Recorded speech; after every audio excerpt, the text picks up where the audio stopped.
రైతన్నల సంక్షేమమే కుటుంబ ప్రభుత్వ లక్ష్యమని బద్వేల్ టీడీపీ మాజీ ఎమ్మెల్యే విజయమ్మ బద్వేల్ టీడీపీ నియోజకవర్గ ఇన్ఛార్జ్ రితేష్ కుమార్ రెడ్డి పేర్కొన్నారు. శుక్రవారం సాయంత్రం మున్సిపాలిటీ పరిధిలోని స్థానిక ఎస్బీఐ కళాశాల ఆడిటోరియంలో అన్నదాత సుఖీభవకు సంబంధించిన మెగా చెక్కును పంపిణీ చేశారు. ఈ సందర్భంగా వారు మాట్లాడుతూ కూటమి ప్రభుత్వం వ్యవసాయ రంగానికి పెద్దపీట వేసిందన్నారు. రైతాంగానికి ఎప్పుడు అండగా ఉంటుందని, రైతాంగం వ్యవసాయంతో పాటు చిరుధాన్యాలు సాగుపై కూడా ప్రత్యేక దృష్టి సారించిందన్నారు. మారుతున్న ప్రజల ఆహారపు అలవాట్లకు అనుగుణంగా ప్రత్యామ్నాయ పంటలు పండించుకునేందుకు కొత్త ఆలోచనలతో ఈ కూటమి ప్రభుత్వం ముందుకు పోతుందన్నారు.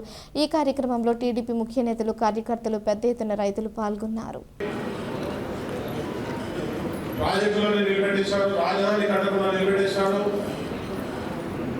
కేంద్ర ప్రభుత్వం ఉన్నప్పటికీ ఒక న్యాయ పైసా మన రాష్ట్రానికి తీసుకురాకుండా అక్రమ కేసులు జైలుకు పోకుండా ఉండేదానికి వాడుకున్నారు కానీ ప్రజల కోసము, రైతుల కోసము, కార్మికుల కోసము ఎక్కడ కూడా ఏ ప్రాజెక్టు కానీ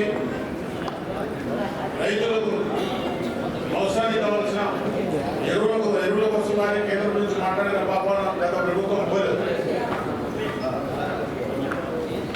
మన ప్రజాక్షేత్రంలో 164 సీట్లతో కూటమి ప్రభుత్వాన్ని మన రాష్ట్రంలో చంద్రబాబు నాయుడు గారు ముఖ్యమంత్రిగా 78 సంవత్సరాల వయసు లోకేష్ బాబు గారు యువనాయకులు, నితీష్ రెడ్డి గారి లాంటి యువనాయకులంతా కూడగట్టుకుని రాష్ట్రంలో భవిష్యత్తు తరాలకు ఉపయోగపడే విధంగా రాష్ట్రం అభివృద్ధి ఏ విధంగా జరగాలి, రైతన్నలు బాగుంటేనే మన రాష్ట్రానికి ఎన్నుముగా ఉంటుందనే ఆలోచనతో ఈ పథకాలు కానీ ఎరువుల కొరత లేకుండా చేయడం కానీ రైతులకు గిట్టుబాటు ధర కలిగించడానికి కోసం కానీ కేంద్ర ప్రభుత్వంతో మాట్లాడి కేంద్ర ప్రభుత్వం నిధులు తీసుకొని మనం ఇక్కడ లో బడ్జెట్తో మన రాష్ట్ర ప్రభుత్వము మనం అధికారంలోకి వచ్చాము.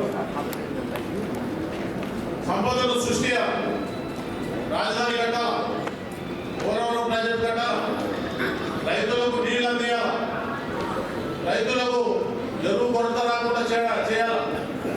ఇవన్నీ బుధస్కోదాలపై చంద్రబాబు నాయుడు గారు వేసుకొని లోకేష్ బాబు గారికి ఉప ముఖ్యమంత్రి పదవి ఇచ్చి, లోకేష్ బాబు పవన్ కళ్యాణ్ గారికి ఉప ముఖ్యమంత్రి పదవి ఇచ్చి ఆయనను తీసుకొని బీజేపీని కలుపుకొని కూటమి ప్రభుత్వం ఎక్కడ కూడా పొరపాటు లేకుండా పరిపాలన సాగిస్తూ ఉన్నారు. మనం అందరం గమనించాలి.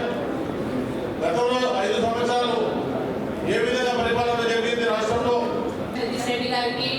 కూటమి ఎమ్మెల్యే అభ్యర్థి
ఈ తాలూకాకి ఇప్పుడు వరకు ఆలయాలు 24 కోట్లు విడుదల చేశారు.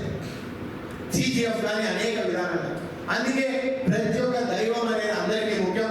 ప్రతి ఒక్కరికి ఈ ఆలయాలు దైవంలాగా, అది హిందూ, ముస్లిం, క్రిస్టియన్ ఎవరికైనా వాళ్ళకు కూడా కూటమి ప్రభుత్వం ముందుకుంటారని మీ అందరికీ తెలియజేస్తున్నాను. దాంతో పాటు రైతులకి ఈరోజు 3 ఫేజ్ పవర్ ఉంది. కేవలం మీ అందరూ చెప్తున్నాను, మీరు చిన్నవాడిని ఇతనికి రైతు ఏం తెలుసు అనుకోదండి. అగ్రికల్చర్ కాలేజీలో కానీ ఏదైనా కానీ క్లాసులు కూడా వింటున్నాం. మేము ఈరోజు ఈ సెమినార్ హాల్ కట్టించినప్పుడు కూడా ఈ సెమినార్ హాల్లో కూర్చొని వింటున్నాం క్లాసులు.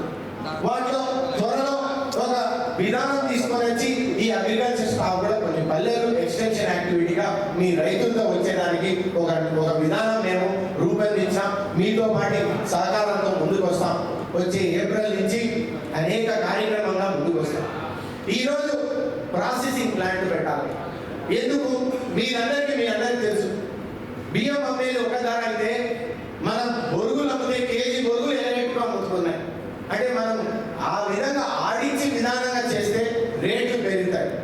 మనం ఏ విధంగా ఆలోచన పెరగాల అందరికీ ముఖ్యమంత్రి గారు కూడా చెప్తున్నారు. పంట దిగుబడి పెట్టేదానికంటే వచ్చే రేటు మార్కెట్లో అనేక విధాలుగా ఏది బాగుందనే విధానంగా మనం పంటని రూపొందించుకోవాలి. 2-3 మండలాలు ఈరోజు కాశీనాయన పులివెందుల తర్వాత ఫస్ట్ ప్లేస్లో ఉంది. అదేవిధంగా గోపురం అట్టూరిని కూడా హార్టికల్చర్ పెట్టాలి. పూర్వం అట్టూరులో చూస్తే చీనీ తోటలను పెడుతున్నాయి. ఈరోజు రైతులు ఎక్కడ ముందుకు రావట్లేదు. ఆ ముందుకు వచ్చే విధానంగా ప్రభుత్వం అన్ని విధాలుగా ప్రోత్సాహం ఉంది. మీ అందరూ కూడా చేస్తారనేసి రైతు కష్టానికి మనందరం ఎంత చూసినా కానీ వాళ్ళ కాళ్ళ మీద నిలబడే విధానంగా మనం ముందుకెళ్ళాలా. రైతు బంగారంగా ఉండాలనేదే మనందరం కోరుకోవాలి. ఆ రోజు పెద్ద వీరారెడ్డి గారు బ్రహ్మం సాగర్తో పాటు సాగునీటి ప్రాజెక్టులు లేదంటే చెక్ డ్యాములు కానీ అనేకంగా ఈయన నీటి పారుదల బాగుండాలనేసి బిజ్జం వేసి ఆ రోజు ఆయన తీసుకున్న సంకల్పంతో ఈరోజు భవిష్యత్తు కోసం ఇన్ని చెరువులు కానీ ఇన్ని ఆయకట్లు కానీ లేదంటే మనం అందరం తెలుగుగా ప్రాజెక్ట్ కానీ నిర్మూలించుకున్నాం, మన దగ్గర నిర్మాణం చేసుకున్నాం. ఈ ప్రాజెక్టులో కొంచెం ఒక 50 కోట్లు ఇస్తే తెలుగుగా లెఫ్ట్ రైట్ కెనాల్ పూర్తి చేసి ఈ రోజు ఉన్న